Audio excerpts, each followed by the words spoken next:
তো ভাইয়ারা আপুরা যারা যারা এখনো লাইক কমেন্ট করতেছো না, প্লিজ তাড়াতাড়ি লাইক করো এবং বেশি বেশি কমেন্ট করো।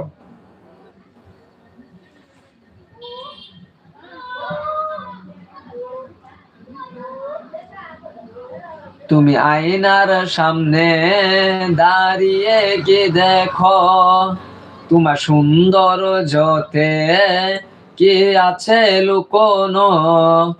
তুমি মনে রেখো রে তোমার সৌন্দর্যকে, ওই বিধাতা একজন নিজের হাতে গড়েছে। তুমি অহংকারী মন কেন করে চলালন, তুমি পাও না কি সে বই একদিন হবে মরণ। তুমি অহংকারী মন কেন করে চলালন, তুমি পাও না কি সে বই একদিন হবে মরণ। তুমি ভেবে দেখো কি